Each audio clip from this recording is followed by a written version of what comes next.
પૂજ્ય પુરણરામ મહારાજની પધારેલા હરિગુરુ સંતની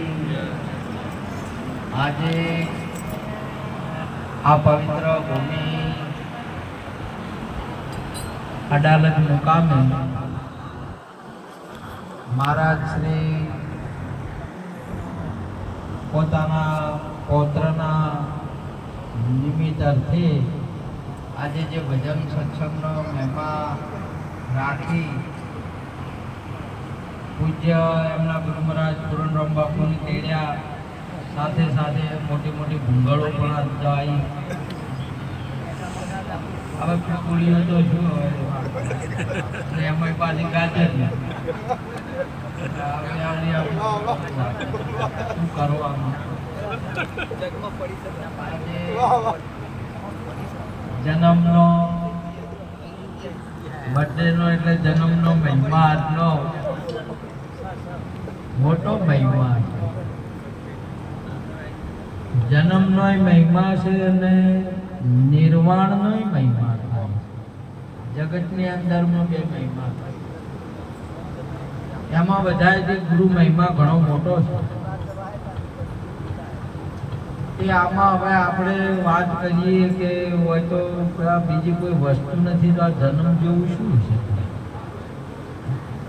અને આપણે તો જન્મ ઉજવીએ છીએ.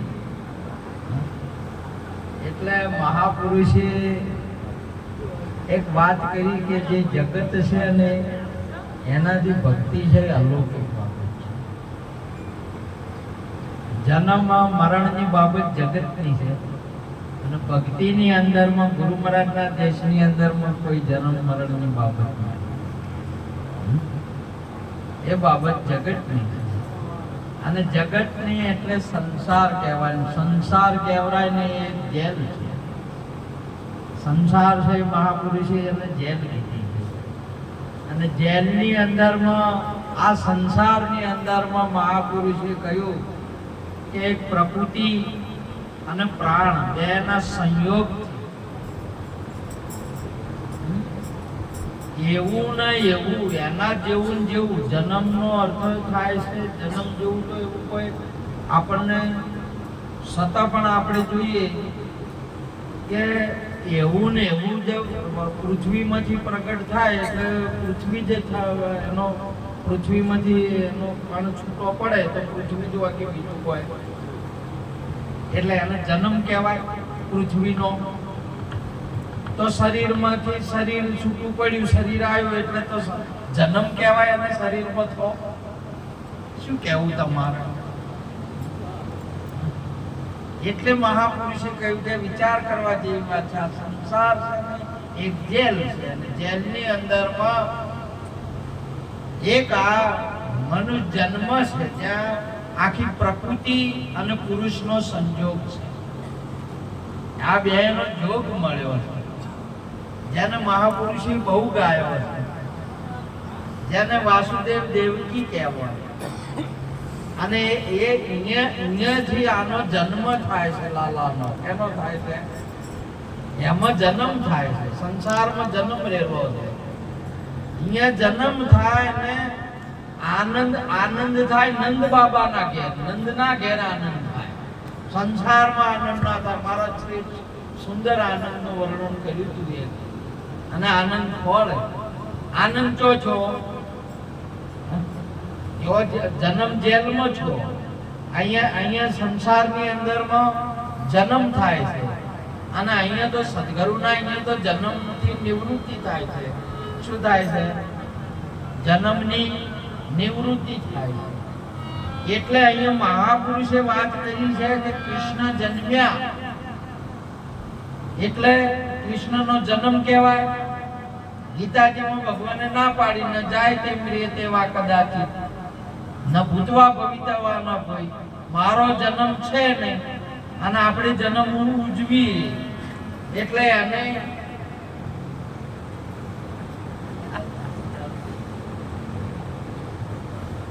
એટલે મહાપુરુષે કહ્યું કે તમે જો જન્માષ્ટમી કહેવાય કે નહીં, શું કહેવાય?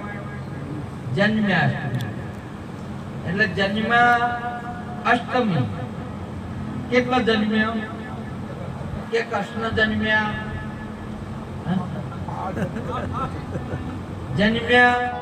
અષ્ટમી અને આવું ઉજવણી છે એની છે તારી એની કે આત્માની કે એની કે અહીંયા આપણે ડાયરામ મહારાજ ના ઘેરે જન્મે કેટલો જન્મ્યો છે અને બધા જન્મી તાર કેટલો છે જન્મ્યા અષ્ટમી કે કૃષ્ણ એટલે તો મહારાજે ના પાડી કે મારો જન્મ નહીં આ અષ્ટમી નો આઠનો જન્મ છે હવે એ જન્મ ને ફરી એના આનંદ લેવો છે તો નંદ બાબા ના ઘેર જવું પડશે અહીંયા આનંદ ન થાય અહીંયા તો જેલ છે અને જ્યારે પ્રગટ થાય એટલે તમે જુઓ પ્રગટ થાય એટલે હમણાં સુંદર વાત નથી કરી કે તમારે દાડાના અહીંયા અંધારાને દાવવું પડે કે કાઢવું પડે કે એને કોઈ કરવું પડે ના એટલે તરત જ જન્મ્યા એટલે બધા તાળા હતા એ ખુલ્લી એની મેળે ખુલ્યા હતા કે કોઈની ખુલ્યા હતા આ તમારે તમારો એનું પ્રાગટ્ય થાય છે એટલે પેલો બધા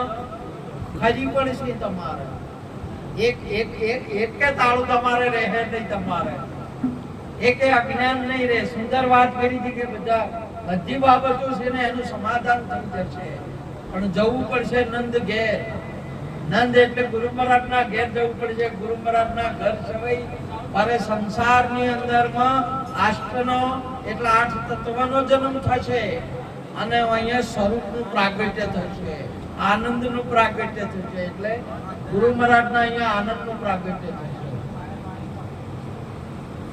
એટલા માટે આ મહિમા છે એટલે અહીંયા સંતોનો મહિમા આપણે મિસ્ટેક શેની થઈ જાય છે બે બાબતનો જગતની બાબત અહીંયા જગતની બાબતમાં અહીંયા સદગુરુના દેશમાં તો નહીં 50 સાલો સદગુરુજીના દેશમાં તારો જન્મ મરણ મટી જાય પીઓ પિયાલા હરિના નોમના હાસા નોમના એટલા માટે મહાપુરુષે કહ્યું કે બે ભૂમિકાઓ છે અને બેનું વર્ણન થાય છે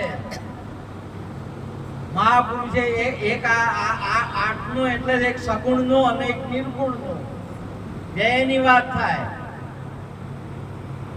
બધા એ બેની વર્જમાં વાતો એવી થોય છે હે મારો માલો માથુરામાં જાય છે બેની વર્જમાં વાતો થાય આજે તમારે નિર્ગુણ ને નિર્ગુણ ની પર જે વસ્તુ છે એની વાત ન થાય એ તમારા સમજણ ને આગળની વાત છે સમજણમાં રહેવાનું હોય એ શેમાં છે તમારા સમજણમાં રાખવાની બાબત છે અને એની વાત થાય નહીં કદી કરાય નહીં તમારે કદી એની વાત ના થાય એટલે મહાપુરુષે શું કહ્યું એનું ઉદાહરણ કર્યું કે તમે જો અહીંયા ચાંદ જોવો હોય એટલે આપણે ડાયરામ મહારાજના ઘરને આકાશમાં ચાંદ ઉગ્યો છે એમ કોઈ કહેવાય નહીં અને જોવો આકાશમાં એમ કહેવાય નહીં હા એટલે ચાંદ બતાવવા માટે નિશાન લીધું તો બતાવવાનો છે ચાંદ અને ડાયરામ મહારાજના ઘરના ઉપર ચાંદ ઉગ્યો છે એટલે બતાવવાનો છે ચાંદ અને કીધું શું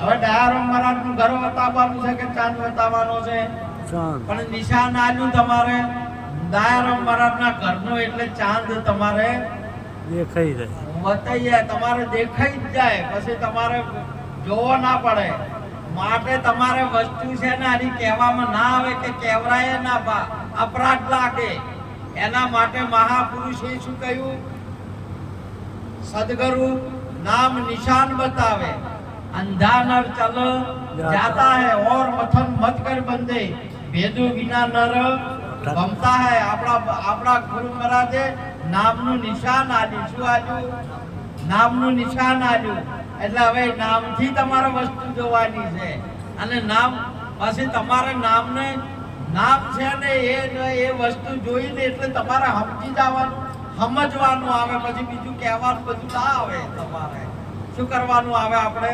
સમજવાનું આવે અને સમજ્યા ને એ જ વાત બરોબર છે એટલા માટે મહાપુરુષે કહ્યું છે એટલે પછી એને તમારા સ્વરૂપને સમજો કે આ વસ્તુને સમજો એટલે આ વાત છે ને ગુરુ મહારાજના ઘરની વાત છે ને અને જગતના ઘરની વાત એ બીજી અલગ બાબત છે. આજે તમારે તમે જો દ્રષ્ટિ ખોલીને જોજો તો અંશા બ્રહ્મરૂપ ભાળે બ્રહ્માંડમાં જેની વર્તી અખંડ બ્રહ્મકાર દુર્લભ એવા સંત નહીં. સંતની દ્રષ્ટિમાં આખું આ બ્રહ્માંડ છે એ બ્રહ્મ સ્વરૂપ છે. એની દ્રષ્ટિમાં જગત છે નહીં, એ બ્રહ્મ સ્વરૂપ છે. અને પેલાની દ્રષ્ટિની અંદરમાં શું છે? એને જગત ને છે, એને મય બાલા ઘોઘાની અંદરમાં સુંદર વાત કરી કે એને રસીમાંથી હાફ ઊભો છો છે કે મોય છે ઊભો જ છો છે, બાલા ઘોઘામાં ઊભો છો છે. એને બાલા ઘોઘું કહેવાય ગોપડા મહારાજ. એને રાતે ના કહેવાય કે દાડોય ના કહેવાય. અને આ બેના વશમાં હોય ને એને ઊભું છું છે. અને આ તાર બેના વશમાં ઊભું છું છે. શરીર અને દેહી ને વિદેહીના વશમાં ઊભું છું છે. એકને દેહી છે ને પેલાને વિદેહી છે. એટલા માટે મહાપુરુષે કહ્યું છે કે આ વસ્તુ છે ને ગુરુ મહારાજના દેશની અંદરમાં એક જ વસ્તુ, એક તત્વ પોતાને સમજવાની બાબત છે. અને કહેવા દશો આ તો અપરાધ લાગશે. ગુરુ કહો તો અપરાધ લાગે, સેવક કહો તો અપરાધ લાગે. એટલા માટે આ સનાતન સંસ્કૃતિની અંદરમાં જગતની અંદરમાં આદમી જે મોગલાલ ને મંગુબેન પ્રાપ્ત થાય નહીં, એટલે પ્રાપ્ત થયા પછી કદી મંગુબેન મોગીલાલ નું નામ લીના અપરાધ લાગે. નામ ના લેવરાય મહાપુરુષે કીધું સમજવાનું આવે. નામ લેવાનું એટલે એને સમજવાનું આવે ને સમજે છે એટલે બધું પટી ગયું. એ તો ના સમજતો હોય એને લેવાનું આવે, એને લેવાનું આવે. અને સમજી ગયું છે પ્રાપ્ત કર્યું છે એને પ્રાપ્ત કર્યો છે મોગીલાલ. હવે જો નામ લેવાનું આવે તમારે તમારે વાયક આવ્યું એટલે અમદાવાદમાં અડાલજની અંદરમાં દયારામ મહારાજના ઘેરે જાવ પૂછતા આયા કે ના આયા એટલે હવે દયારામના ઘેરે કોઈ નહીં કહેવાનું કે અડાલજ જવું છે, દયારામ નથી આવમાં. હવે સમજવાનું આવે કે પછી દયારામ ચિયા દયારામ કહેવાનું આવે તમારે. હવે કોઈ સ્થિર થઈ ગયો ને ભજન કરો આમાં તમારે સમજવાનું આવે, બીજું કોઈ આપણે કરવાનું ના આવે. અને જે સમજ્યા સોઈનર ફરી ના બોલ્યા, જેને છોડી દીધા સકળ ઉત્પાત, એ તમારે સમજવાનું છે. આખા જગતની અંદરમાં તમે છો કોઈ તમારે સમજવાનું છે કે કહેતા ફરવાનું છે?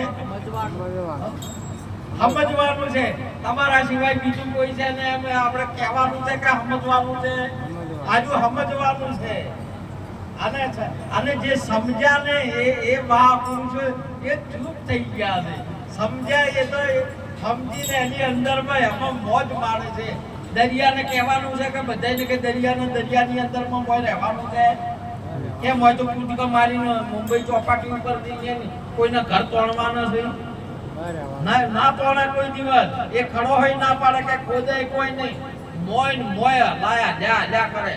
મોજન બીજન બધું શામન છે દરિયા ને દરિયામાં જ છે, બીજે એના બાર સેટ નહીં. એટલા માટે મહાપુરુષે વાત કરી છે કે તમારે તમારા સમજીને તમારા સ્વરૂપની અંદરમાં જ તમારે ચિંતાનો આનંદ લેવાનો છે. કહેવાની બાબત છે નહીં. માટે આજનો યોગ છે જે આવ્યો એ આપણને આવો સમજવાનો આવ્યો ને સમજીની અંદરમાં જેમ મૂંગો માણસ છે ને ગોળ ખાઈ કાકડીઓ ફૂટે એમ કાકડીઓ પૂજા કરો. આટલું કઈ વાત પૂરી કરું. બોલો સદગુરુ મહારાજનો જય.